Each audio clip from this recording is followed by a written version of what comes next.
媒体朋友们，大家好。 Good afternoon, ladies and gentlemen. Welcome to the press conference for the third session of the 13th National People's Congress. The theme of today's press conference is China's foreign policy and external relations. We're very pleased at the press center to be joined by State Councilor and Foreign Minister Wang Yi to attend today's press conference and answer questions from the journalists. So, welcome, State Councilor Wang Yi. The floor is yours. Friends from the media, good afternoon. This year's press conference is held at a special time, as countries around the world are battling COVID-19. I wish to take this opportunity to salute health workers worldwide who are doing their best to save lives and to mourn the lives tragically lost. I'd also like to say thank you to all the governments and nations who have given understanding, care and assistance to China in its COVID-19 response. The virus cannot defeat humanity. We will eventually prevail. The darkest hour will pass. Looking ahead, we can see light and hope. With these words, I'm happy to open the floor for questions. 请北区第二排第一位女士提问，谢谢。谢谢主持人，王国伟您好，我是人民日报社记者。今年这场疫情席卷全球，各国都在以各自的方式来抗击和应对疫情，同时这场疫情也引发了我们的一些思考。那么在您看来，我们能从这场疫情中获得一些什么样的启示？什么启示是最重要的？谢谢您。With people's daily, as COVID-19 sweeps the world, countries are responding in different ways. A lot can be learned from our responses to COVID-19. What, in your view, is the most important thing to be learned? In my view, the most important thing we could learn from COVID-19 is that the life and health of people in different countries have never been so closely connected. Also, it has never been made so clear to us that all nations live in the same global village, and that humanity is in fact a community with a shared future. The virus respects no borders or races. It poses a challenge to all humans without distinction. Political manipulation will give the virus loopholes to exploit. A beggar-thy-neighbor approach will leave each of us more vulnerable. Rejection of science will allow the virus to wreak greater havoc. With this in mind, President Xi Jinping has made the case to the world time and again that the virus is a common enemy of mankind, and that the only way to defeat it is to pull together with solidarity and cooperation, which are the most effective weapons against the virus. Having claimed so many precious lives, COVID-19 serves as a stark reminder that countries must rise above differences in geography, race, history, culture, and social system. We must work together for the community with a shared future and jointly preserve planet Earth, the only home we have. One important goal in this regard is to speed up efforts to build a global community of health for all. As a responsible country, China will contribute its share to the realization of this goal. 南区第二排中间 CGTN。Thank you for taking the question. I'm Jonathan Betts with CGTN. Relations between China and the United States have grown increasingly strained. A recent survey shows that a number of Americans view China favorably has hit a low. A lot of people are very concerned that the two countries are moving in the direction of growing further apart and that tensions could possibly escalate to the point of conflict. What is your take? How concerned are you that relations with the United States could further deteriorate? Thank you. 中国国际电视台记者，中美关系日益紧张，民调显示，美国民众对华好感度跌至历史新低。有人担心中美会加速脱钩，甚至爆发冲突。您对此怎么看？是否担心中美关系进一步恶化？CGTN 是一个国际性的一个频道。CGTN is an international news outlet. We welcome more foreign friends to join CGTN. The China-US relationship is under the spotlight at every year's press conference. But let me begin with the COVID-19 situation. The US has become the worst affected country. With every day that passes, many innocent lives are taken by the virus. I would like to express deep sympathy for what the American people are going through, and our sincere hope and best wishes that they will defeat the virus and resume normal life and work soon. COVID-19 is a common enemy for China and the US.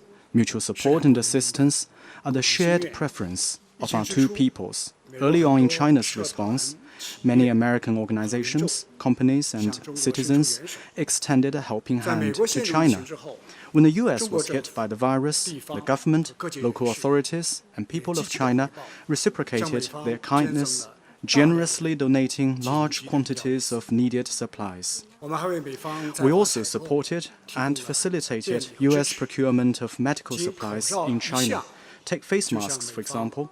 More than 11 billion masks have been exported to the US, which means 40 masks for every American. It's most regrettable that while the coronavirus is still out there, a political virus is also spreading in the US and jumping at any opportunity to attack and slander China. Some politicians ignore the basic facts and make up countless lies and conspiracy theories concerning China. A list of these lies has been compiled and debunked online. New lies will be added to that list. The longer the list, the more it says about how low the rumor mongers are willing to go, and the more stains they will leave in history. I call on the US side to stop wasting precious time and stop costing people's lives. China and the US need to work together on a number of urgent things. First, we may share our experience and learn from each other's best practices to bolster our respective responses to COVID-19. Second, we must do what the world expects of us, jointly participating and advance multilateral cooperation against COVID-19 and make active contributions to the global response. Third, while getting prepared for the long fight against COVID-19 and maintaining our ongoing response, we must start to communicate and coordinate our macro policies to mitigate the impact of COVID-19 on our economies and the world economy. As for where we are and where we need to be in China-US relations, our position is consistent. As the largest developing country and the largest developed country, China and the US shoulder great responsibilities for global peace and development. It is imperative for us to seriously and properly handle our relations out of a strong sense of responsibility to humanity, to history, and to our peoples. Both China and the US stand to gain from cooperation and lose from confrontation. This best captures what we have learned, positive and otherwise, from the past decades. Both sides should take this lesson to heart. China and the US have different social systems, but this is a result of the different choices made by our people, which we must respect. It's also true that we have many disagreements, but that doesn't preclude cooperation. When you think about the challenges facing today's world, almost all of them require coordination between China and the US. China remains prepared to work with the US in a spirit of no conflict or confrontation, mutual respect, and win-win cooperation, and build a relationship based on coordination, cooperation, and stability. At the same time, China will defend its sovereignty and territorial integrity, its legitimate right to development, and its dignity and place in the world which the Chinese people have worked so hard to earn. China has no intention to change, still less replace the US. It's time for the US to give up its wishful thinking of changing China or stopping 1.4 billion people's historic march toward modernization. It has come to our attention that some political forces in the US are taking China-US relations hostage and pushing our two countries to the brink of a new Cold War. This dangerous attempt to turn back the wheel of history will undo the fruits of decades-long China-US cooperation, dampen America's own development prospects, and put world stability and prosperity in jeopardy. People with wisdom and foresight on both sides must step forward and stop it. In short, for the fundamental and long-term interests of the Chinese and American people and the well-being and future of humanity, China and the US should and must find a way of peaceful coexistence and mutually beneficial cooperation, demonstrating that this is possible between two countries with different systems and cultures. 请南区第一排第一位女士提问，谢谢。谢谢主持人，王国伟您好，我是新华社记者。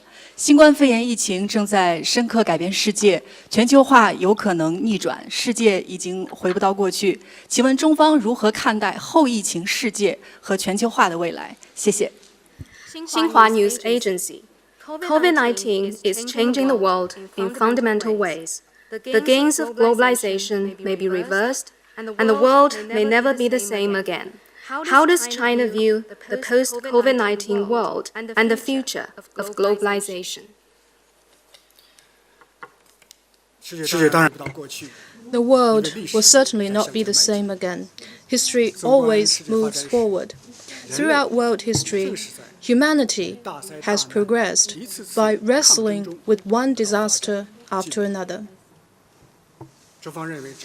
In China's view, if countries make the right choice and stay on the right path, the world will triumph over the virus and embrace a brighter future. What is the right choice and path? First, globalization needs to be more inclusive and beneficial to all. Globalization represents an inevitable trend in the development of the world and a strong tide driving human progress. It has turned the global economy into an ocean to which every river flows. It's simply not possible to channel the water in the ocean back into isolated lakes. Likewise, attempts to reject globalization and fall back on protectionism will have no future. Even as we continue to maximize cost efficiency through optimizing global allocation of resources, we must pay more attention to addressing the issues that have accompanied globalization, such as the widening wealth gap and regional imbalances. The solution lies in the further advancement of globalization. This requires us to steer globalization in the right direction. In early 2017, President Xi Jinping gave a speech in Davos in which he comprehensively laid out China's views on economic globalization and called for making it more open, inclusive, balanced, and beneficial to all. 3 years on, his words are more relevant and inspiring than ever. Second, multilateralism must be safeguarded and promoted even more firmly. COVID-19 drives home once again that no country, no matter how strong it is, can insulate itself from a global challenge. When a disaster wreaks havoc, watching from an apparently safe distance and sitting idle will eventually backfire. Pointing fingers at others will only end up damaging one's own reputation. Self-conceit and blame-shifting, instead of helping any country solve its problems, will only hurt other countries' legitimate rights and interests. In the face of mounting global challenges, only multilateralism can bring the world together. And only solidarity can see us through the current difficulties. Third, global governance needs to be reformed and improved where it is most lacking. COVID-19 has exposed weaknesses in national public health systems, the fragility of the global industrial and supply chains, and deficiencies in our global governance capacity and system. It calls for urgent improvement and reform of global governance. The United Nations must play a central role. WHO and other UN specialized agencies must be able to perform their mandates without hindrance. All countries must intensify macro policy coordination where appropriate and strengthen governance capacity. And we must redouble our commitment to international law and the basic norms of international relations. The world will never be the same again, and China will never stop moving forward. COVID-19 has been an all-round test on China's social system and governance capacity. China has stood the test, displayed its composite national strength, and shown itself to be a responsible major country. After COVID-19, our economy will emerge stronger and more resilient, our people more united and confident in socialism with Chinese characteristics, and our nation more unstoppable in its march toward rejuvenation. 好，请继续提问。北区第一排中间，亲日俄罗斯冉娜。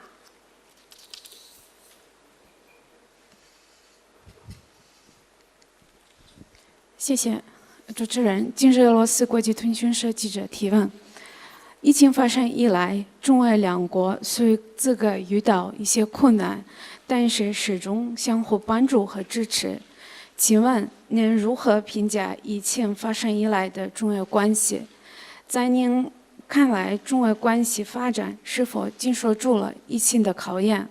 另外，外界有猜测认为，中国和俄罗斯将联手挑战美国的领先地位，您是否认同这种说法？谢谢。RIA Novosti. China and Russia have both had difficult moments in fighting COVID-19, but the two countries have rendered each other help and support. How do you assess the China-Russia relations during this period? Has this relationship stood the test? There are speculations that China and Russia may join forces to challenge U.S. predominance. Do you agree with this characterization? While closely following the COVID-19 response in Russia, we have done and will continue to do everything we can to support it. I believe, under the leadership of President Vladimir Putin, the indomitable Russian people will defeat the virus, and the great Russian nation will emerge from the challenge with renewed vigor and vitality. Since the start of COVID-19, President Xi Jinping and President Putin have had several phone calls and kept the closest contact and high level of strategic communication between the two world leaders. Russia is the first country to have sent medical experts to China, and China has provided the most anti-epidemic assistance to Russia. Two-way trade has gone up despite COVID-19. Chinese imports from Russia have grown faster than imports from China's other major trading partners. The two countries have supported and defended each other against slanders and attacks coming from certain countries. Together, China and Russia have forged an impregnable fortress against the political virus and demonstrated the strength of China-Russia strategic coordination. I have no doubt that the two countries' joint response to the virus will give a strong boost to China-Russia relations after COVID-19. China is working with Russia to turn the crisis into an opportunity. We will do so by maintaining stable cooperation in energy and other traditional fields, holding a China-Russia year of scientific and technological innovation, and accelerating collaboration in e-commerce, biomedicine, and the cloud economy to make them new engines of growth in our post-COVID-19 economic recovery. China and Russia will also enhance strategic coordination. By marking the 75th anniversary of the UN, we stand ready to firmly protect our victory in World War II, uphold the UN Charter and basic norms of international relations, and oppose any form of unilateralism and bullying. We will enhance cooperation and coordination in the UN, SCO, BRICS, and G20 to prepare ourselves for a new round of the once-in-a-century change shaping today's world. I believe that with China and Russia standing shoulder to shoulder and working back to back, the world will be a safer and more stable place where justice and fairness are truly upheld. Thank you. 请继续提问。请北区第四排第三位男士。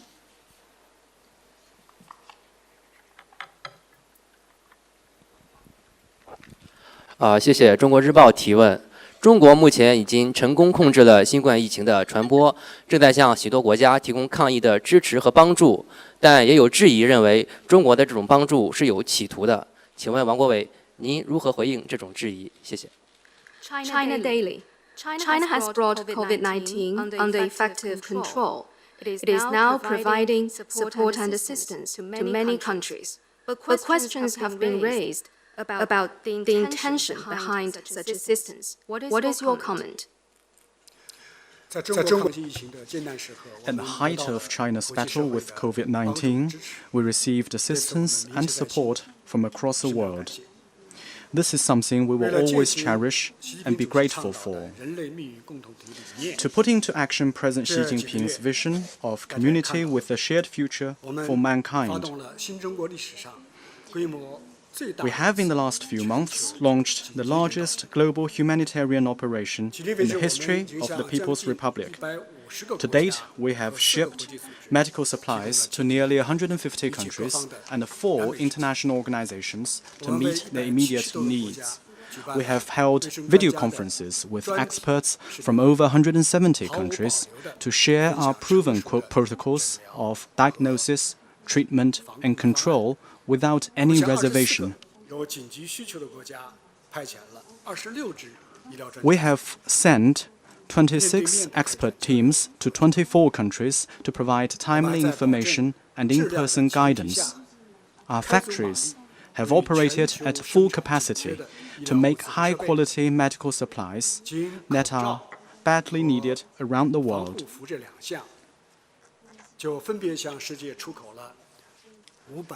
Including 56.8 billion surgical masks and 250 million protective gowns exported to other countries, among other provisions. China has done all this because, first and foremost, we Chinese are a grateful nation. We are always ready to reciprocate acts of friendship and kindness from others. Moreover, China is always willing and ready to help others. When our friends are in distress, we never sit by and do nothing. A case in point is our assistance to Africa during the Ebola epidemic.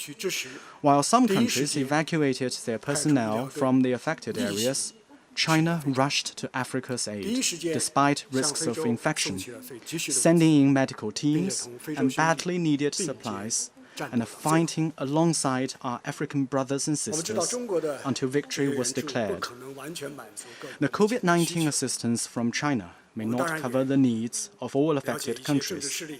We're also aware that some political forces are mischaracterizing our intention. But we have done everything in the open, and we have a clear conscience. Nothing we do is out of geopolitical calculation or in pursuit of economic gains or with any political strings attached. In providing assistance, we have but one goal, that is to save as many lives as possible. We have but one belief, that is, one country's success does not mean the end of the global pandemic. It's only when the virus is defeated in all countries can we claim a true victory. The virus is still raging in many places. China is not a savior, but we try to be a friend in need, a sincere partner you can count on in times of difficulty.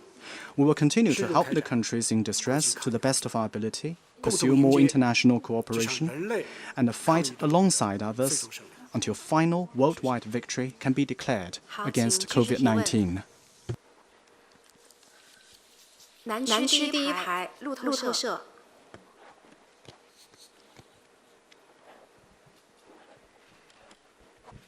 Thank you. From Reuters. China's decision to press ahead with the national security legislation for Hong Kong has rattled markets and provoked threats of retaliation from the US, including the possible removal of Hong Kong's special trade status. Is China concerned that Hong Kong's position as a global financial hub could be undermined? And what will China do to preserve investor confidence in Hong Kong? Thank you. 路透社。中国决定推进香港国家安全立法，这震动了市场，可能导致美国采取报复措施，包括取消香港特殊贸易地位。这引发了人们对其未来作为全球金融中心的担忧。中方是否担心香港作为全球金融中心的地位会因此受到损害？中方将如何维护投资者对香港的信心？ This matter has caught attention from many quarters, but the competent central authorities have clearly stated China's position. And the Hong Kong SAR government has issued a statement in support of that position. And the NPC deputies and members of the CPPCC National Committee from Hong Kong have also clearly voiced their support. But now that you've asked about it, let me make clear certain things. First of all, Hong Kong affairs are China's internal affairs and allows no external interference. Non-interference, as a basic norm of international relations, must be observed by all countries. Second, the central government is responsible for upholding national security in China, as is the case in any other country. Through Article 23 of the Basic Law, the central government authorizes the Hong Kong SAR to fulfill its constitutional responsibility by enacting laws on its own. The authorization, however, does not prevent the central government from establishing a legal system and enforcement mechanisms for safeguarding national security in light of the actual situation and needs. The central government holds the primary and ultimate responsibility for national security in all subnational administrative regions. This is a basic theory and practice underpinning national sovereignty, and a common practice in countries around the globe. Third, since the turbulence over proposed legislative amendments last June, we have seen increasingly rampant activities by Hong Kong independence organizations and radical localists in Hong Kong, escalating violence and terrorist activities, as well as excessive unlawful foreign meddling in Hong Kong affairs. All this has placed national security in serious jeopardy and posed a grave threat to Hong Kong's prosperity and stability and the practice of one country, two systems. Under such circumstances, establishing a legal system and enforcement mechanisms for safeguarding national security in the Hong Kong SAR has become a pressing priority. We must get it done without the slightest delay. Fourth, the MPC decision targets a very narrow category of acts that seriously jeopardize national security and has no impact on Hong Kong's high degree of autonomy, the rights and freedoms of Hong Kong residents, or the legitimate rights and interests of foreign investors in Hong Kong. Instead of becoming unnecessarily worried, people should have more confidence in Hong Kong's future. A legislative process will be set in motion following the adoption of the MPC decision. This will improve Hong Kong's legal system and bring more stability, stronger rule of law, and a better business environment to Hong Kong. It will protect the basic principle of one country, two systems, and Hong Kong's position as a global financial, trading, and shipping center. I trust that it will receive understanding and support from all those who wish to see a stable Hong Kong and a sound and sustained implementation of one country, two systems. 请南区第三排第4位女士提问，谢谢。谢谢主持人，我是香港凤凰卫视、凤凰网、凤凰秀的记者。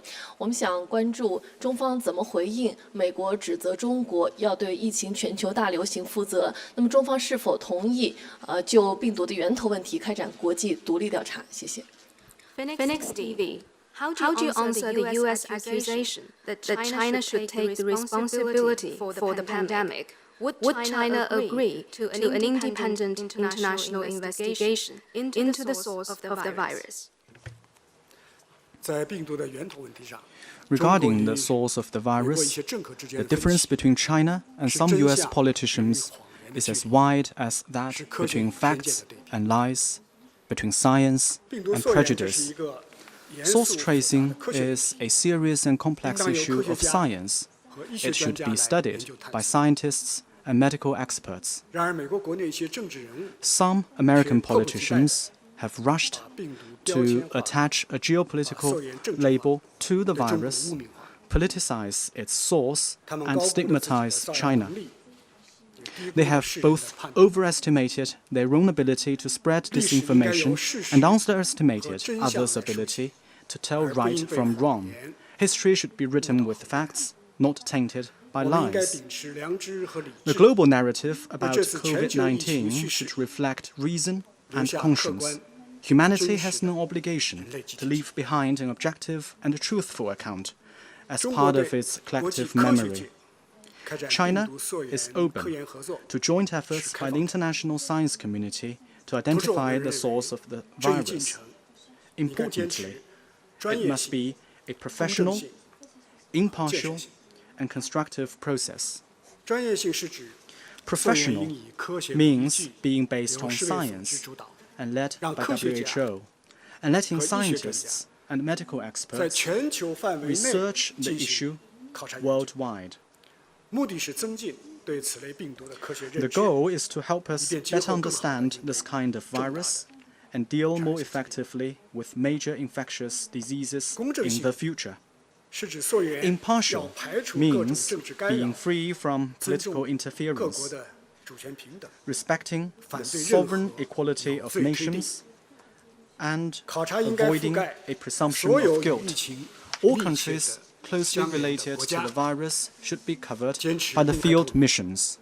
The whole process should be open, transparent, objective, and rational. Constructive means not hampering the work of saving lives, which clearly must be our top priority at the moment.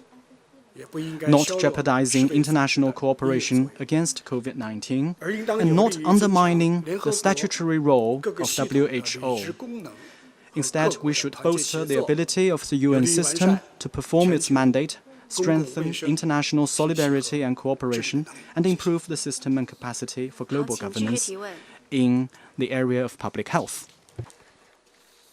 北区第3排靠走廊，爱妃舍随风。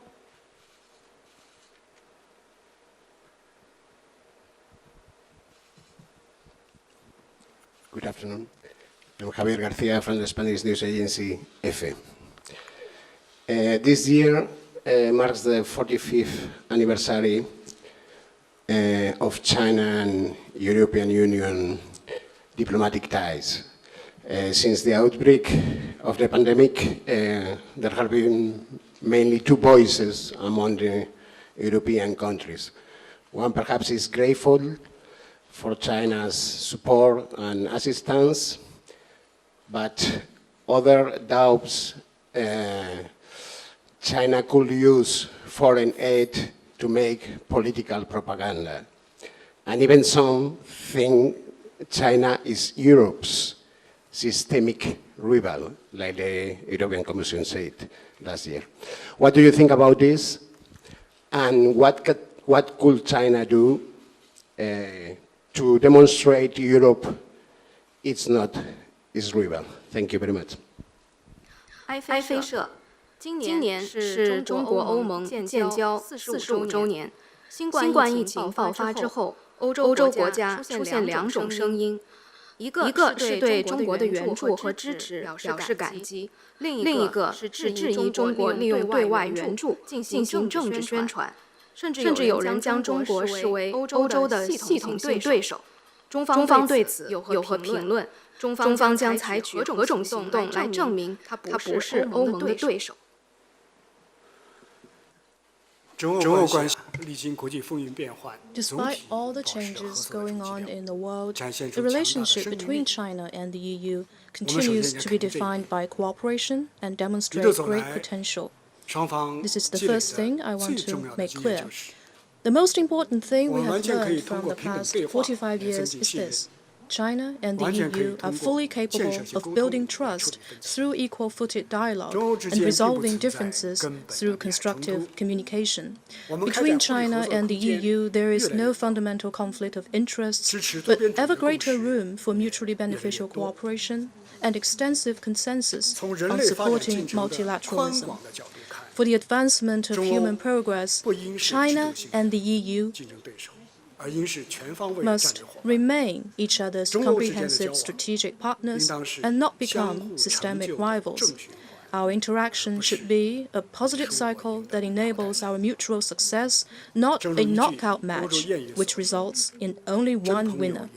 As a European proverb goes, true friends never give up on each other. In the wake of COVID-19, China and Europe have given each other strong support, illustrated by many touching stories.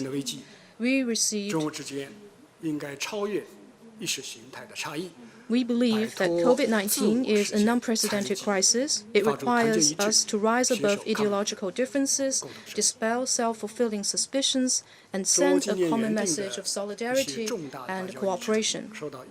COVID-19 has affected the important diplomatic agenda between China and Europe set for this year, but only to some extent. Discussion is underway on holding the 22nd China-EU summit and other high-level events as early as possible.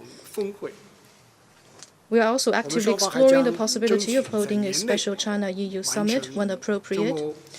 We are working to wrap up negotiations on the China-EU investment agreement within this year and expand mutually beneficial cooperation in new areas such as connectivity, the environment, the digital economy, and artificial intelligence. The 45th anniversary of China-EU relations affords our two sides an opportunity to build a more stable, mature, productive, and substantive relationship. Thank you. 请北区第一排第一位男士提问，谢谢。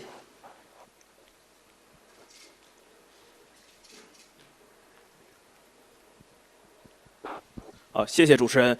国伟您好，我是环球时报环球网的记者。我们注意到，最近一段时间，美国已经有多起就疫情对中国追责的诉讼，其他几个国家也有类似的诉讼，所以想请问王国伟，中方打算如何应对这些诉讼？另外呢，考虑到美国国内对中国追责的声音呢比较强烈，所以呢，想问中方是否会担忧美国会没收中国在美资产作为补偿？谢谢。Global Times. Multiple lawsuits have been filed in the U.S., along with similar ones in several other countries, asking for compensation from China as a result of COVID-19. How will China respond? Given the clamor in the US for holding China accountable, are you concerned about the possibility of Chinese assets being seized? 这些针对中国的所谓滥诉啊， The attempt to file frivolous lawsuits 没有法律依据， is a shoddy 没 one, 有国际 as it has zero basis 是 in 彻头 fact, 彻尾的三无 law, 产品。 or international precedence. 在这场突如其来的疫情当中， COVID-19 has caught the whole world by surprise. China, like other countries, is a victim. 面对未知的新型病毒， Confronted by an unknown virus, 以对 we 人 have 民的 acted responsibly 健康和生 to 命 protect people's life and 和 health 全球的 and 公共卫 safeguard 生事业高 global 度负责 public health.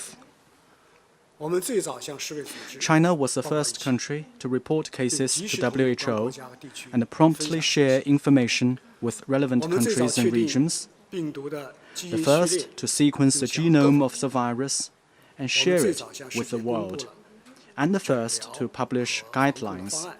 for treatment and containment. 面对严峻的防控形 Once 势， we sensed the risk of 我们 human 以壮士 infection, 断腕的 we 决心， made a tough 在最 decision 短的时间内 that cut off 切 the 断了 route 病 of 毒的传 transmission 播途径， in the shortest 有效 possible 阻止了 time 疫情的快速蔓 and stopped the fast-spreading virus in its 我们 tracks. 付出了巨大代价。 All this was achieved at enormous cost and with huge 中国的 sacrifice. 抗疫行动 China's record of 全世界公开 COVID-19 response 时间 is 经 there for the world to 清 see, 清楚楚， with a clear 事 timeline 实依据 and 一 solid 目了然， data that will stand 经得起 the test of 时间 time 历史 and 的 history. 对受害者鼓噪所 Some 谓 people 追 are 责 clamoring for so-called accountability and compensation from a victim of COVID-19, and they're fabricating so-called evidence for frivolous 也是对 lawsuits. 人类良知 These 的 people are 背弃 trampling on international rule of law and betraying human conscience.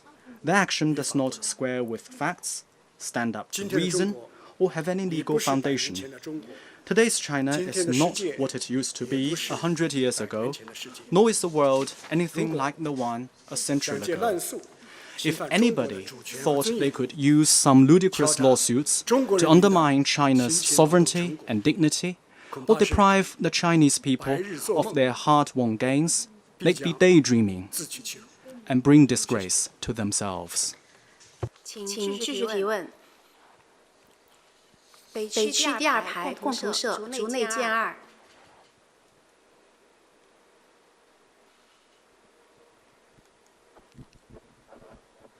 谢谢立边共同社。当前疫情在全球蔓延，国际关系持续动荡，但是东北亚秩序比较稳定。为了克服疫情，恢复世界经济的作用，备受期待。请问中方如何看待中日韩关系的发展？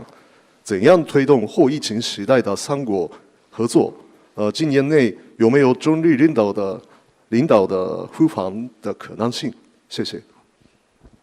With COVID-19 sweeping kyodo news, with COVID-19 sweeping the world, international relations are upended. Northeast Asia, though, seems to be stable and is expected to play a key role in beating the virus and restarting the world economy.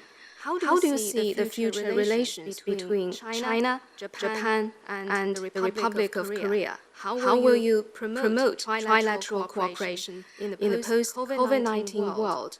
Is it possible for leaders of China and Japan to visit each other later this year? 中日韩三国，我们是一 China, 代史的 Japan, 近邻 and the ROK are friendly neighbors separated only by a strip of water. 先后 The 举 three 行 countries 特 have 别 worked 会 closely 和 in 卫生 responding to 我们 COVID-19. 就疫情 A 信 special 息 foreign ministers' video 防控措 conference 施 has taken place, followed 出入 by 境 another 人员 one 管理 held by our health 是密切的 ministers. 协同 We're sharing information and coordinating containment measures 从而有 and 效 border 遏 management. 制了病 Our 毒 close 在 communication and 这个地区扩散 coordination have proven effective 我 in 们三国 stemming 民 the 众 spread 守 of 望相助 COVID-19 in our 不仅 region. 山川 The 一 people of our three 风月 countries 同 went to 体 each other's aid 道 and 不言 left 人 many 人 touching 物异国 stories 的 that give 时 true 代性 meaning to the verses. 可以说啊 Though we live in 中日 different 韩三 lands, 国联 the 合 same 抗 moon and sky 全 make 球 us 抗 one. 疫 And 树立了 united 样 by the same 为国 humanity, 际社会 we forget 增添了 our 希望 nationality. The three countries' joint 下一步 response to 再继续严格 COVID-19 is 防控疫 providing 情的同时 inspiration an example for the world. While we stay vigilant, our immediate and shared priority must shift to restoring economic growth. As the world's leading economies, China, Japan, and the ROK account for more than 1/5 of global GDP. We were among the first to bring COVID-19 under control and resume work and production. These efforts will contribute to regional economic recovery and to the stability of the global economy. First, we will forestall any resurgence of infections to consolidate the gains. Faced with ongoing risks from COVID-19, China, Japan, and the ROK need to continue to share information and experience and coordinate our collective response.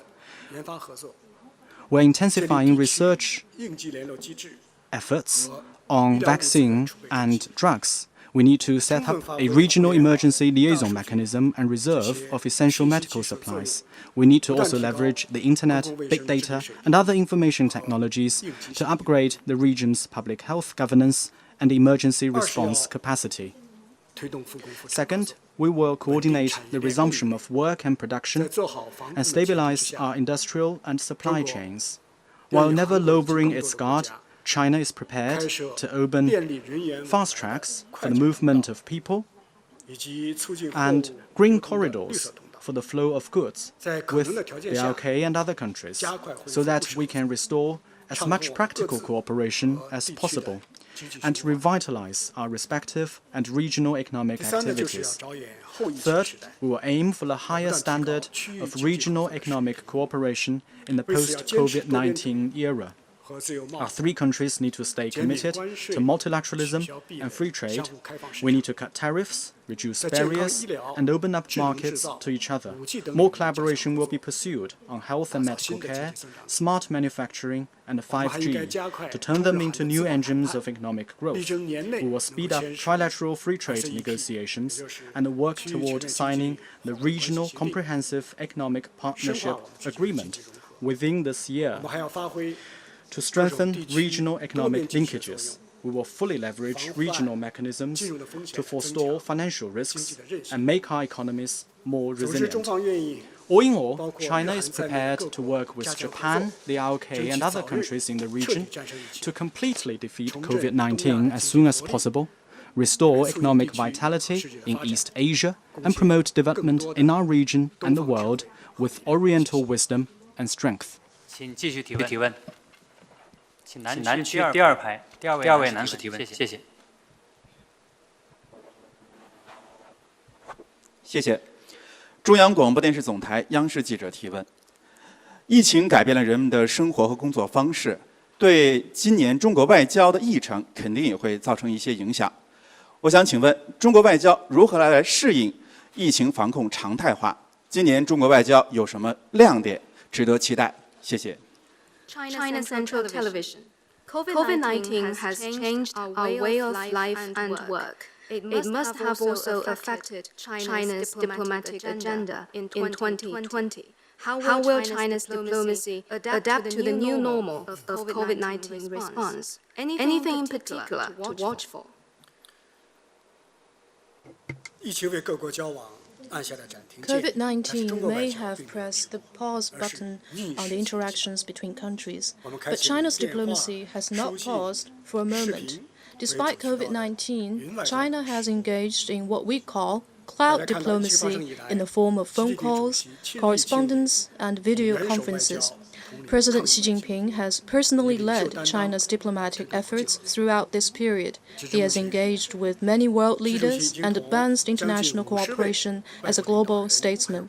To date, he has had phone calls or meetings with nearly 50 foreign leaders and heads of international organizations. He has attended the extraordinary G20 Leaders Summit and spoken at the opening of the World Health Assembly. In all his diplomatic engagements, he underscored China's unequivocal commitment to global solidarity and cooperation against COVID-19.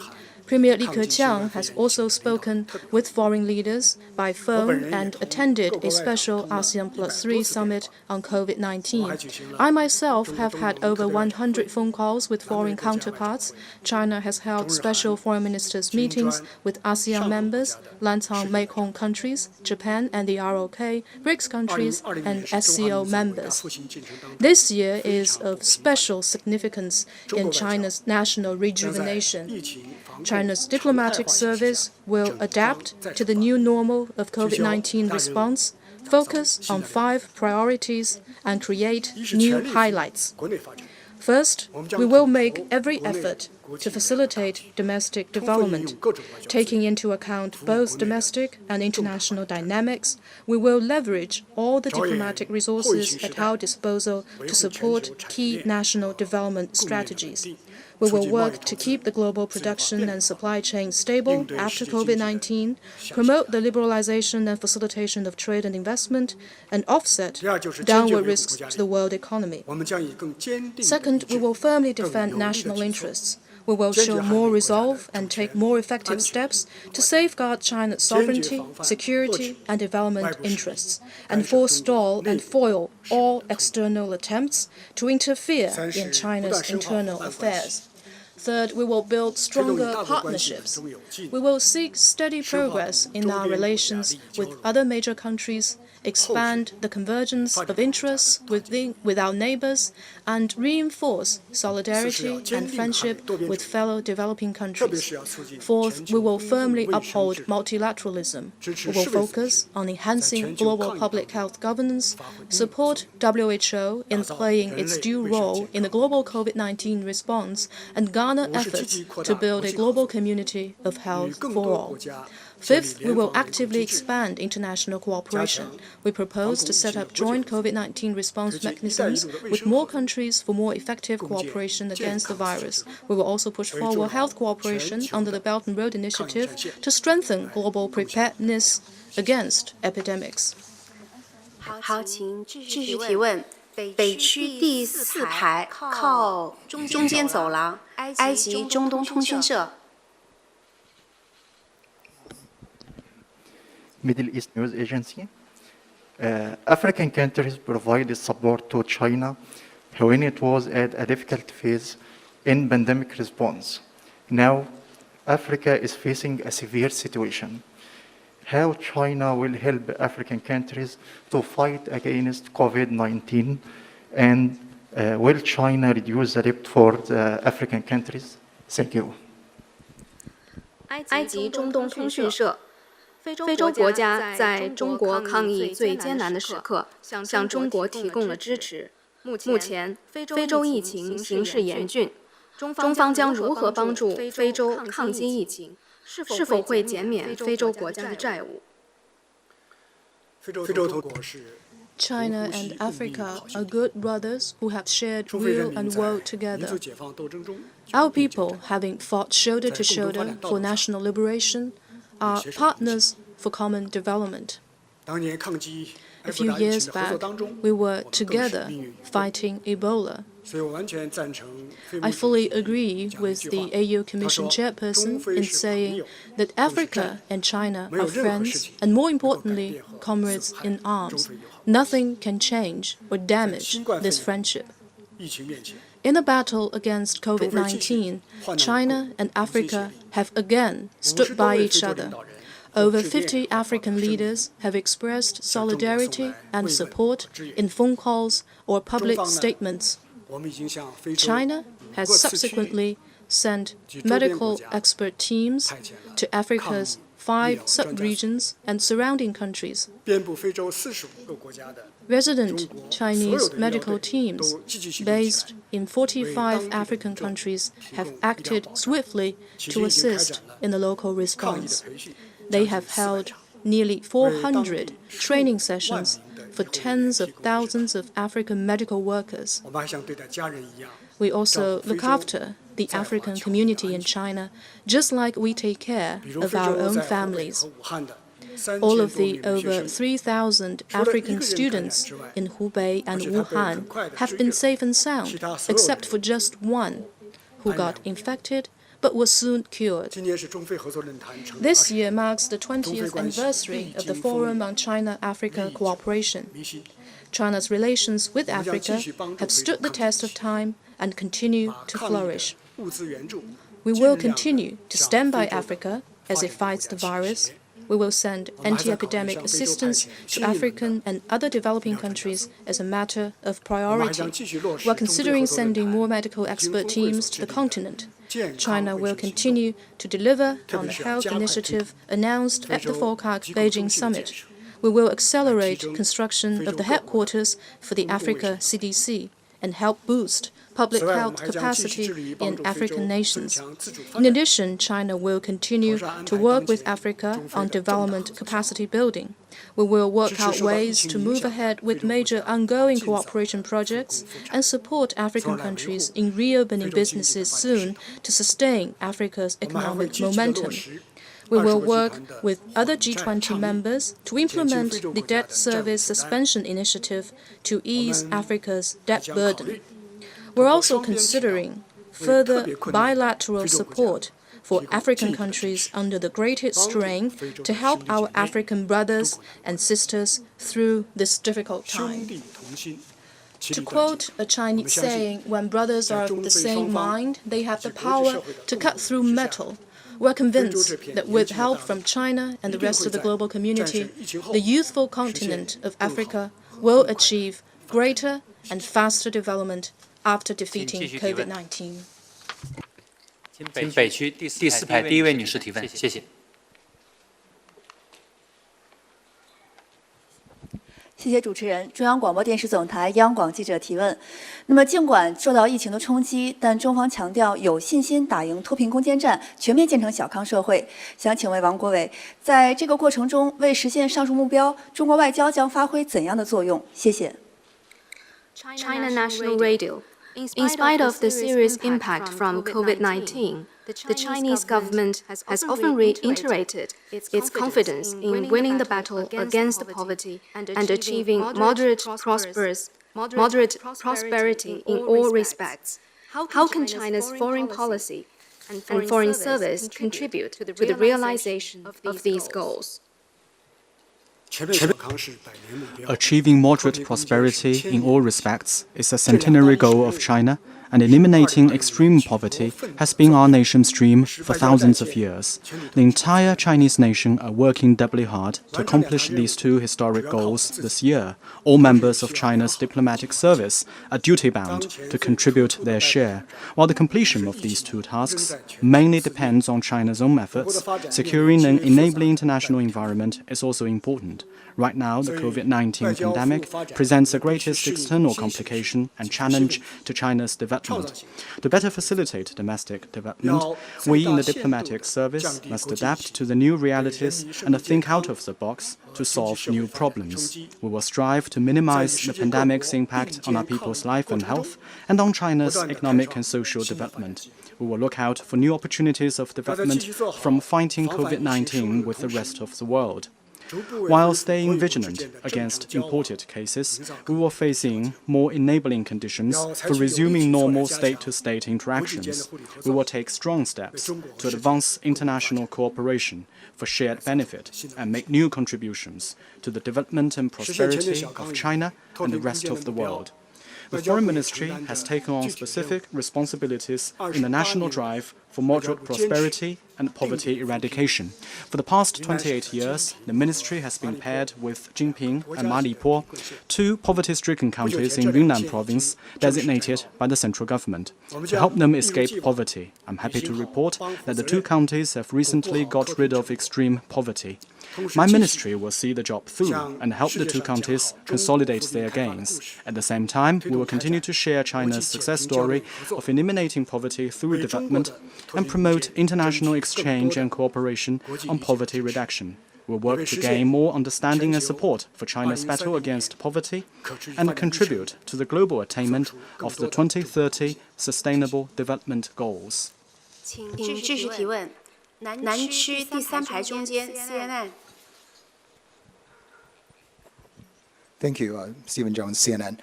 Mr. State Councilor, Chinese officials, including many of your ambassadors and spokespeople, are fighting an increasingly heated war of words with their foreign counterparts on a whole range of issues, especially online. Some of them have been accused of tweeting questionable information about the pandemic. But state media here has hailed this kind of so-called wolf warrior diplomacy, telling the world, especially Americans, to get used to it. So is this kind of over-the-top rhetoric and aggressive approach the new norm for Chinese diplomacy? Has China abandoned Taoguang Yanghui? And are you concerned about growing international backlashes against this new approach from Beijing? Thank you. 美国有线电视新闻网的记者，我们现在看到中美两国，特别是外交部发言人，还有中国驻外的一些使节，以及与美国国务院官员之间的口水战越演越烈，特别是双方在推特上的言论交锋日趋激烈。在前不久，我们还看到有一些中国的驻外使节呢，在推特上发的一些关于疫情的信息是不一定真实的，引发了人们质疑的。中国的国家媒体将此称之为“战狼外交”，但在中国之外却引发了一些争议和批评的声音。有人觉得中国外交正在变得越来越咄咄逼人，越来越强硬。中国外交是否已经放弃了韬光养晦的指导原则，在变得更加强硬？ I respect your right to ask the question, but I'm afraid you're not framing the question in the right way. One has to have a sense of right and wrong. Without it, a person cannot be trusted, and a country cannot hold its own in a family of nations. There may be all kinds of interpretations and commentary about Chinese diplomacy.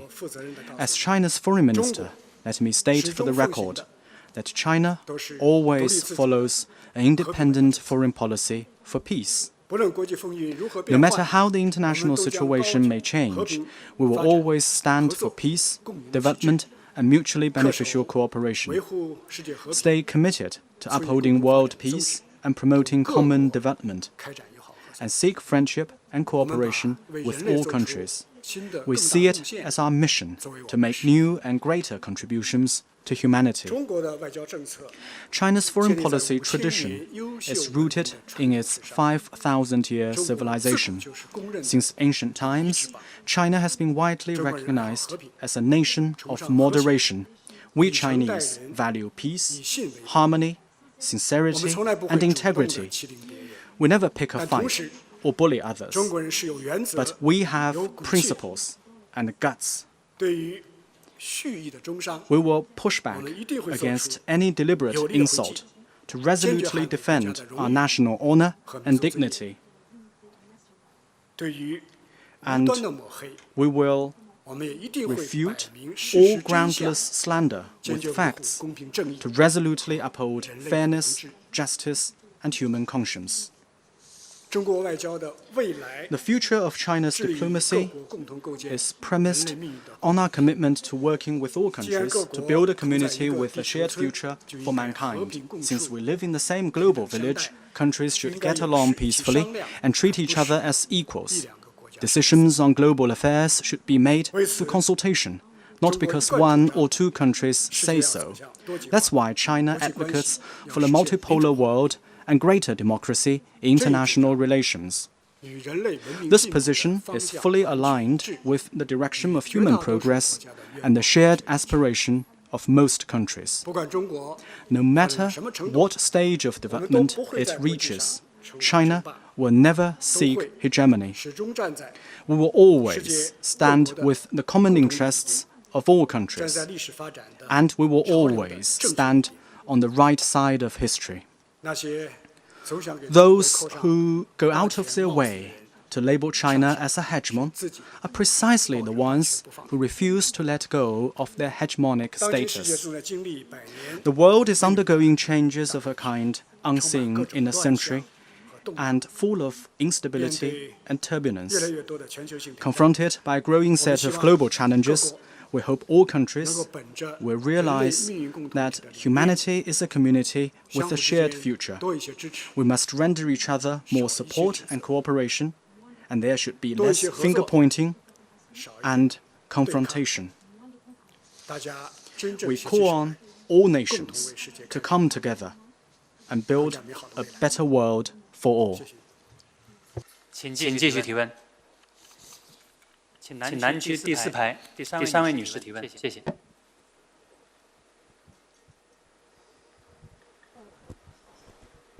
谢谢主持人。中央广播电视总台国广记者提问。那么最近一段时间以来呢，我们注意到美国在不断的指责世界卫生组织，然后呢，甚至声称世卫组织只为中国服务。那么请问中方是如何评价世卫组织的作用的？那同时呢，也有不少的国家提出要改革世卫组织。那想请问中国对于世卫组织的改革有何建议？谢谢。China Radio International. The US has been bashing WHO and accusing it of serving Chinese interests. How does China see the role of WHO? Many countries are calling for WHO reform. What is China's view? 世卫组织是联合国的专门机构。 World Health Organization is a specialized UN agency with a central role in coordinating global public health matters. Dr. Tedros was elected as Director General with an overwhelming majority. He has the full confidence of the international community.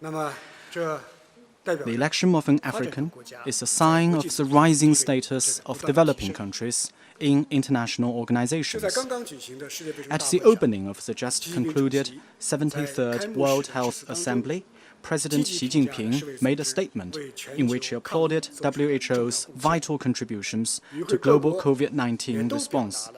His firm support for WHO was echoed by many countries. As for WHO's international standing and its place in history, I'm sure clear-eyed people the world over will reach a fair conclusion, one that will not be altered just because some country doesn't like it. Those who throw mud at WHO will only leave a stain on themselves. Since the start of the outbreak, WHO, under the leadership of Dr. Tedros, has followed science and given timely and professional advice at every turn. It has done a good job and performed its mandate. What we are seeing is this. Those countries that heeded and followed WHO advice are more successful in bringing the virus under control, while those that ignored or rejected its advice are paying a heavy price. Let me also stress this. WHO is an international body made up of 194 sovereign states. It does not serve any particular country, and it should not defer to any country that provides more funding than others. In the face of COVID-19, those attempts to attack or blackmail WHO are lacking in basic humanity and will be rejected by the international community. Nothing is more precious than life. Nothing is more important than saving lives. To support WHO is to support saving lives. I believe all countries with decency will choose to do so.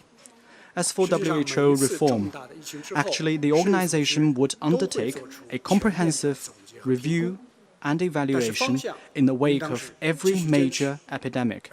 But the purpose of such review is to uphold rather than undermine multilateralism and to support rather than undercut WHO. The 73rd World Health Assembly has passed a resolution that makes this point very clear. From China's perspective, WHO reform should have three priorities. First, to improve rules and procedures so as to remove the interference of political factors, value science and professional views, and preclude politicization and stigmatization. Second, to equip WHO with more resources and enable it to better tackle global public health crises. Third, to act on the vision of a global community of health for all and scale up support and import to developing countries to bolster their health sector. 好，请继续提问。南区第3排靠左边，哈通社。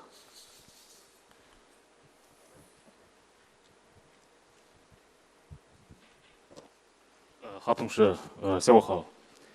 受新冠疫情影响，世界经济遭受巨大损失。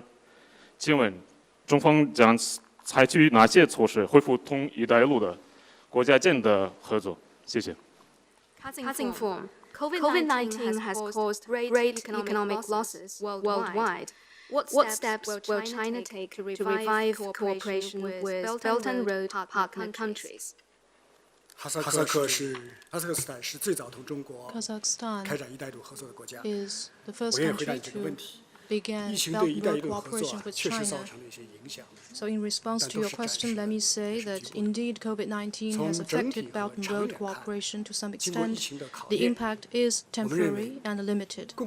From an overall and long-term perspective, COVID-19 will only strengthen and re-energize Belt and Road cooperation and open up new possibilities.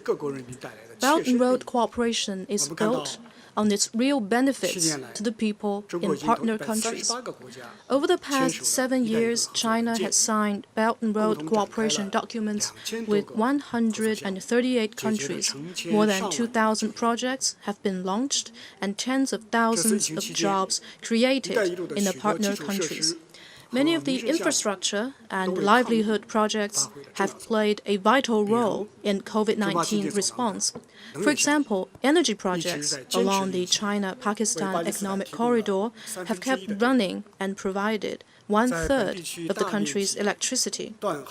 While most of the air freight services have been suspended or cancelled, the China-Europe Railway Express has seen its services and cargo volume increase by 24% and 27% between January and April, delivering nearly 8,000 tons of anti-epidemic supplies in total.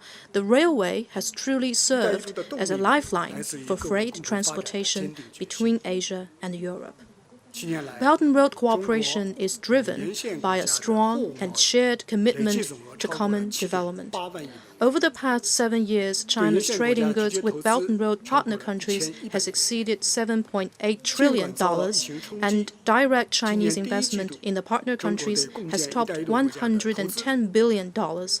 Despite the impact of COVID-19, Chinese investment in Belt and Road partner countries increased by 11.7% in the first quarter, and trade with them was up by 3.2%. Steady progress is being made in the China-Laos Railway, the Budapest-Belgrade Railway, the dual-fuel power plant in Cambodia, and the CBD project in the new administrative capital of Egypt.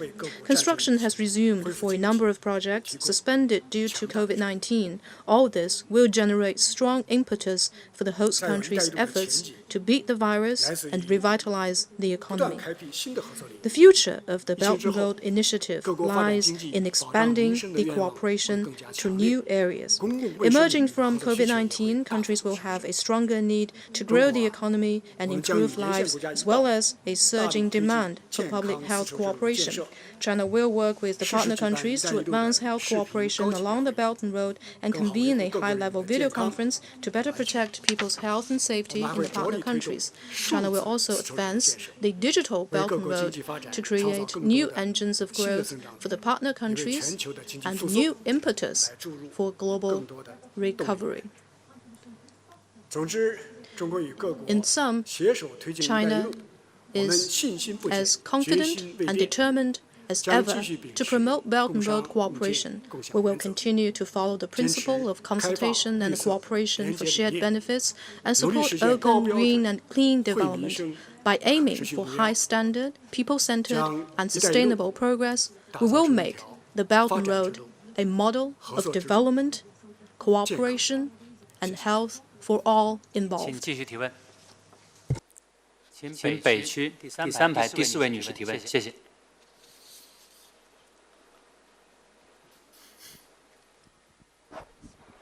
深圳卫视执新闻客户端记者提问：今年中国与东盟国家在10+1、10+3蓝莓合作框架下互动密切，成果也很显著。我想请问王国伟，中方对于推动与东盟国家关系的进一步发展有何规划和期待？谢谢。深圳 TV. This year, China and ASEAN countries have had close and fruitful interactions in the context of 10+1, 10+3, and Lancang Mekong cooperation. What are China's plans and expectations for growing its relations with ASEAN?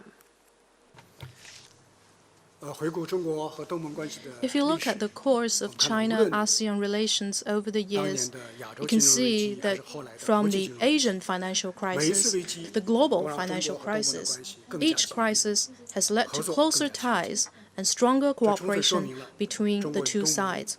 This is a testament to the extraordinary friendship and profound trust between us. I remember that during the SARS outbreak in 2003, the first multilateral conference was held between the leaders of China and ASEAN countries. It is also the case this time with COVID-19. On 20th February, I joined my ASEAN colleagues for a special foreign ministers meeting on COVID-19. We held hands, stood shoulder to shoulder, and chanted, "Stay strong, Wuhan! Stay strong, China! Stay strong, ASEAN!" To this day, that heartwarming moment still inspires the people in China and ASEAN. Thanks to joint efforts, China-ASEAN cooperation continued to grow despite COVID-19. In the first quarter of this year, our trade in goods grew 6.1% to exceed $140 billion, making ASEAN China's biggest trading partner. This is a vote of confidence in each other's development prospects, even though we are confronted by a common challenge. Some ASEAN foreign ministers put it very well.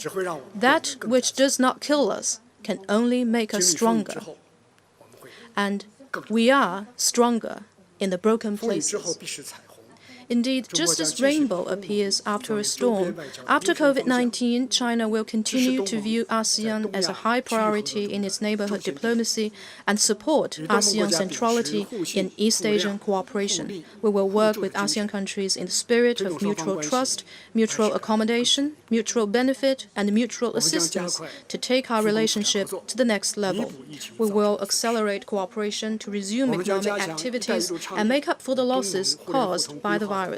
We will seek stronger complementarity between the Belt and Road Initiative and ASEAN development plans and expand cooperation in emerging sectors such as smart cities, artificial intelligence, and e-commerce.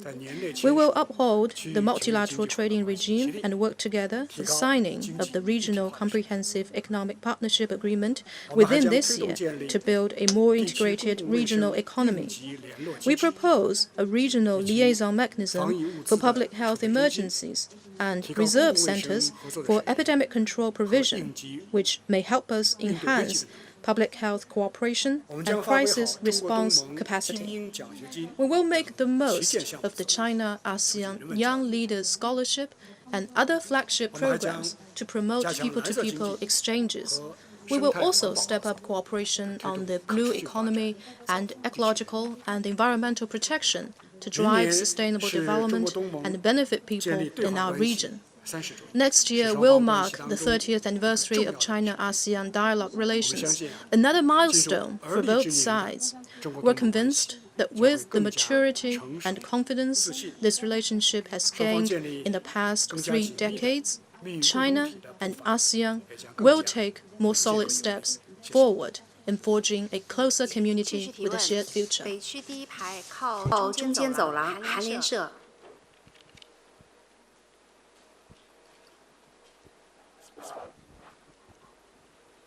谢谢主持人。韩国联合通讯社记者提问：半岛对于东北亚安全稳定至关重要。您认为未来半岛局势应该朝着何种方向发展？还有最近美国总统特朗普也表达了同朝鲜最高领导人金正恩对话的意愿。在此背景下，朝美对话应该如何发展？还有在此过程中，中方将会发挥何种作用？谢谢。Yonhap News. The Korean Peninsula is vital for security and stability in Northeast Asia. In what direction do you think the situation should be going? President Trump recently said he may talk to Chairman Kim Jong-un. How should DPRK-US dialogue proceed? What role would China play? 中国朋友每年都提半岛的问题，就说明你们对这个问题啊。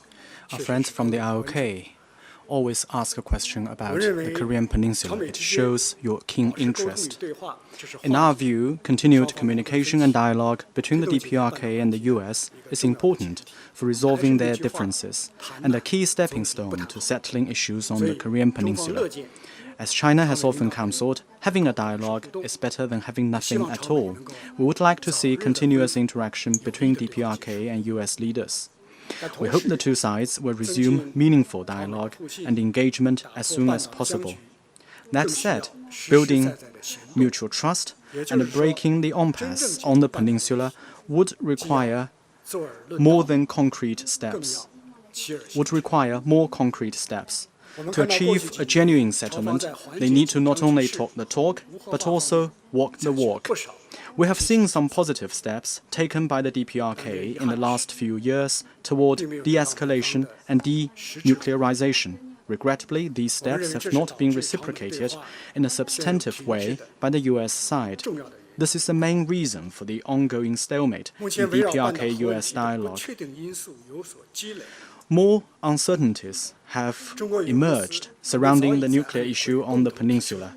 China and Russia have long introduced a draft resolution at the UN Security Council for a political settlement of Korean Peninsula issues and repeatedly called on the Council to discuss rolling back sanctions as stipulated in relevant resolutions. This would help ease economic and livelihood hardships in the DPRK and create conditions for the political settlement of the peninsula issues. We call on the US and other parties to take this proposal into serious consideration and stop squandering the hard-won outcomes of previous dialogue. The general outline of settling the nuclear issue is clear. The parties must follow a dual-track approach of pursuing both denuclearization and a peace mechanism, and work out a roadmap for phased and synchronized actions. The rare opportunity for solving the issue should not be missed again. 请南区第二排第二位女士提问，谢谢。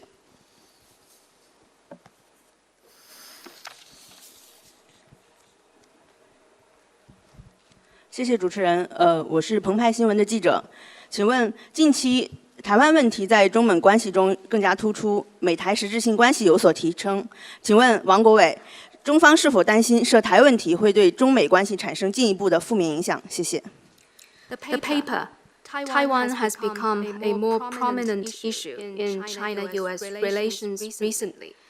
As the US and Taiwan upgrade their substantive ties, is China concerned that Taiwan-related issues may add further strain to China-US relations? 说到台湾问题，我首先要讲的是2300万 On this question, let me first say that the 23 million people in Taiwan are our fellow compatriots. We have closely followed the COVID-19 developments in Taiwan, and we send our best wishes for the health of our Taiwan compatriots. Since the beginning of the COVID-19 situation, we have taken good care of our Taiwan compatriots on the Chinese mainland and given whatever help we can to those staying abroad. We will continue to do our utmost to meet Taiwan compatriots' needs in fighting COVID-19. The Chinese government and WHO have, in keeping with the One China principle, made proper arrangements for Taiwan to participate in global health affairs as a region of China. The Taiwan region has unimpeded access to information and expert-level exchange and cooperation with WHO and its member states. There has never been any technical barrier, nor is Taiwan a so-called loophole in the global fight against coronavirus. It's the Taiwan authorities who have turned a blind eye to their people's well-being, turning its back on the 1992 consensus that the two sides of the Taiwan Strait belong to one and the same China. They have shut the door to cross-strait consultation on Taiwan's external activities. The Taiwan question is China's internal affair, the One China principle is an international consensus, and the political foundation of China's diplomatic relations with other countries. We firmly oppose official interactions with the Taiwan authorities disguised as health cooperation. We firmly oppose Taiwan's pursuit of so-called international space in violation of the One China principle. We firmly oppose any external support and encouragement to those elements who take advantage of COVID-19 to seek Taiwan independence. Reunification of the two sides of the Taiwan Strait is a trend of history. No individual or force can stop it from happening.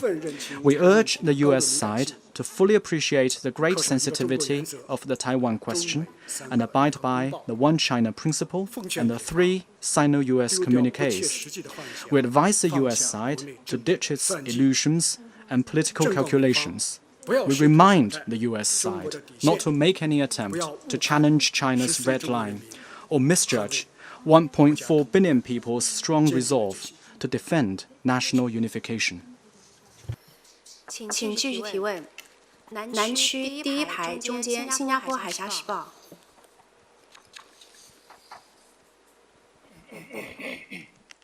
王国维好，我是新加坡海峡时报提问，请允许我用英语来提问。Some analysts have pointed out that China is taking advantage of Southeast Asia and other countries' preoccupation and distraction with fighting the pandemic by increasing activity in the South China Sea to advance its strategic aims there. What's your view on this, and have recent activities in the South China Sea impacted talks on the Code of Conduct? 谢谢。新加坡海峡时报。一些专家指出，近2个月以来，当东南亚国家和美国疲于应对新冠疫情之时，中国则在加大在南海的活动，以期实现其战略目标。您对此如何评价？近期中国在南海的活动是否会影响南海行为准则磋商？中国用疫情在南海扩大存在这种说法完全是无稽之谈。Nothing to support the claim that China is using COVID-19 to expand its presence in the South China Sea. On the contrary, China has worked with ASEAN countries in recent months to beat the virus. We have assisted and supported each other, which has helped to strengthen mutual trust.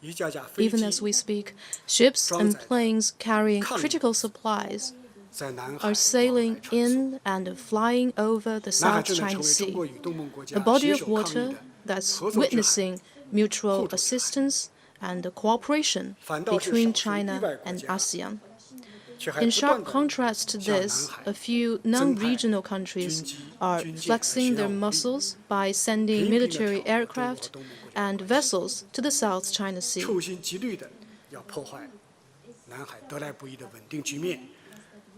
Their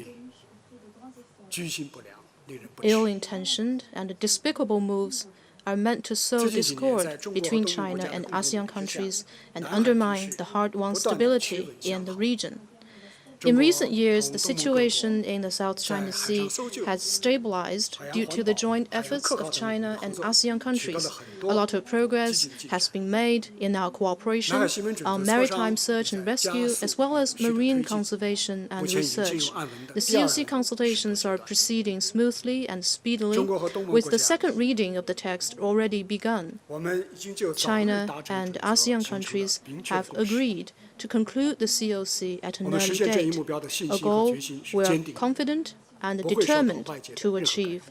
No external interference can distract or sabotage our efforts. COVID-19 has put the consultations on a break, but China is coordinating closely with ASEAN countries to pick up where we left off as soon as possible.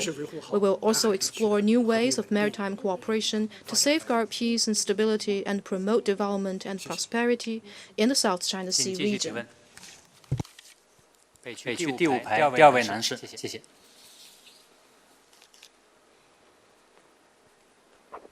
谢谢主持人，王国伟您好，我是中国新闻社记者。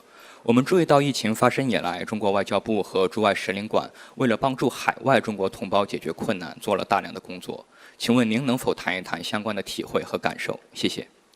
China News Service. Since COVID-19 emerged, the Chinese Foreign Ministry and its missions abroad have put in a lot of efforts to help Chinese nationals encountering difficulties in their host countries. Could you share more on that? Since the onset of COVID-19, the well-being of overseas Chinese nationals has been close to the heart of the motherland. General Secretary Xi Jinping stressed on more than one occasion the need to ensure their safety and health. Acting on this, the Foreign Ministry and Chinese diplomatic and consular missions all over the world swiftly mobilized resources and conveyed to every Chinese national abroad the care and solicitude of the CPC and the government. An unprecedented operation was launched to provide consular protection to Chinese nationals wherever they are in the world. We reached out to fellow Chinese all around the world to help address their difficulties. We invited leading Chinese experts to share COVID-19 prevention tips with overseas students via video link. We coordinated with other agencies to send over 20 medical expert teams to as many countries to provide guidance for Chinese citizens. We helped Chinese nationals get in touch with local health providers and with experts in China, the latter via telemedicine platforms. We paid particular attention to the well-being of Chinese students, and by one way or another, managed to deliver over 1 million health kits, which are symbols of the motherland's care, to those who need them. The Foreign Ministry's consular hotline 12308, which runs 24/7, handled over 200,000 calls in March and April alone, which means more than 3,600 calls per day. We take every call seriously and make sure that the caller's concerns are noted down and addressed in each case. In this way, we keep the channels open for every overseas Chinese in need of help. Shortly after COVID-19 started, we chartered planes to bring back citizens stranded abroad. As infections spiked in some countries, we arranged ad hoc flights for Chinese nationals who had an urgent need to return. Serving the people is the abiding mission of Chinese diplomats. The past few months have been an extraordinary time for us. Our entire diplomatic service, from heads of mission to everyone in our embassies and consulates, have acted with a strong sense of responsibility and dedication to their job. They have braved the risk of infection and readily made sacrifices. Finally, a word to our fellow Chinese abroad. Whatever happens, the motherland is always behind you, and Chinese diplomatic and consular missions will always be there for you. 南区第4排，靠近中间走廊8通社。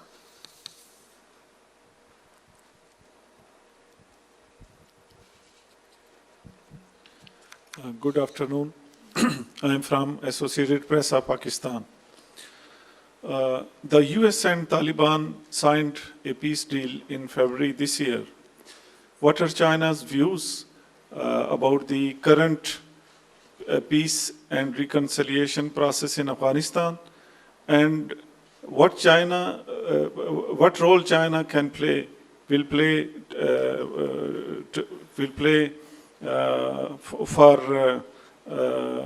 for peace and reconstruction in Afghanistan? Thank you. 巴基斯坦联合通讯社，美国和阿富汗塔利班签署和平协议之后，中方如何看待当前的阿富汗局势？将在阿富汗和平和解与重建进程中发挥怎样的作用？这位朋友来自巴基斯坦，我首先想说的是。 My friend, you're from Pakistan, so I wish to begin by saying that a couple of days ago, a passenger aircraft crashed tragically in Pakistan, resulting in the loss of lives. So I wish to use this opportunity to express our most sincere sympathies. You asked about the issue of Afghanistan. Well, this country has long been regarded as the heart of Asia. It has a significant impact on regional peace and stability. The fast-moving events in recent months have taken the country closer to peace than ever. But the road ahead is far from smooth. As we see it, 5 things cry out to be done. First, consolidating government unity. We welcome President Ghani and Dr. Abdullah's agreement to form a unity government and look forward to its normal functioning as early as possible. Second, establishing the framework for talks. We call on all factions to immediately cease hostilities and reach an early agreement on the arrangements for intra-Afghan talks on the country's future political architecture. Third, withdrawing foreign troops in an appropriate and orderly manner. The U.S. troop withdrawal must proceed in a responsible way without undermining the interests of Afghanistan or other countries in the region. Fourth, combating terrorism. All parties need to stay focused on this to prevent a regrouping of terrorist forces. Fifth, securing external support. Afghanistan's relations with Pakistan and other countries need to be further improved. More needs to be done to mobilize greater international support and collaboration for the peace and reconciliation process. In China's view, the process must be guided by 3 principles. First, it should be Afghan-led. It must be left to the people of Afghanistan to decide their country's future and grasp the nation's destiny in their hands. Second, it should prioritize peace. No party may resort to the use of force to advance their interests. Third, the process should be broadly representative and inclusive to set the stage for a more inclusive, united, and energetic Afghanistan. The Afghan people are entitled to a better life free from the shadow of war. As close neighbors and brothers, the Chinese people have stood shoulder to shoulder with them. Going forward, China will continue to play an active and constructive role in promoting intra-Afghan talks, restoring peace and stability, and advancing economic recovery in Afghanistan and facilitating its participation in regional cooperation. The last question. 请南区第4排第4位男士提问，谢谢。谢谢主持人，我是湖北广播电视台融媒体新闻中心的记者。因为疫情，武汉在全世界变得很有名。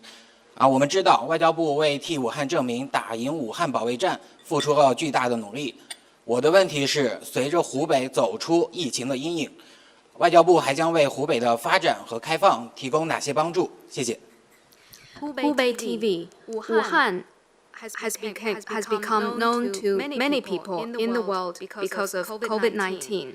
The Foreign Ministry has done a lot to clear its name and help the city beat the virus. As Hubei comes out of the shadow of COVID-19, what will the Foreign Ministry do to assist its development and opening up? 我觉得最后这个问题由我们的湖北的。 Well, I think it's very fitting that the final question comes from a correspondent from Hubei province. Under the strong leadership of the CPC Central Committee, with Comrade Xi Jinping at its core, a decisive victory has been won in the battle to safeguard Hubei province and its capital Wuhan. In this extraordinary battle, the people of Hubei and Wuhan have made enormous efforts and sacrifices, as well as a significant contribution to COVID-19 response in and beyond China. On behalf of the nation's diplomatic service, I wish to pay high tribute to the heroic people of Hubei and Wuhan. We in the diplomatic service have contributed our share to the battle of safeguarding Hubei and Wuhan. Under the direction of the Central Guidance Group, the Foreign Ministry sent a team to Wuhan to help mobilize anti-epidemic resources and coordinate the distribution of international donations. Over 100 members of the diplomatic service who were visiting family in Hubei joined the local response. Upon learning that Many overseas Chinese citizens from Hubei concerned about their families in the province were unable to return home because of flight cancellations. The Foreign Ministry instructed Chinese missions abroad to reach out to them and arrange charter flights to bring them home. By now, the economic and social order in Hubei has largely returned to normal. We, at the Foreign Ministry, will do whatever we can to boost its development in the post-COVID-19 era. We're exploring a fast track for essential international personnel to return to work in foreign-related enterprises in Hubei and Wuhan. Depending on how the pandemic evolves, we will create opportunities for Hubei to revive exchanges and cooperation with the outside world. When the time is right, the Foreign Ministry would love to hold a special promotion event to showcase the new Hubei and Wuhan that have emerged stronger from COVID-19. This will be a major opportunity for the world to know more about Hubei and give more support to Wuhan. Thank you all. 媒体朋友们，今天的记者会到此结束。谢谢王毅国务委员，谢谢大家。Thank you, Mr. Wang Yi, and thank you to everyone. Thank you.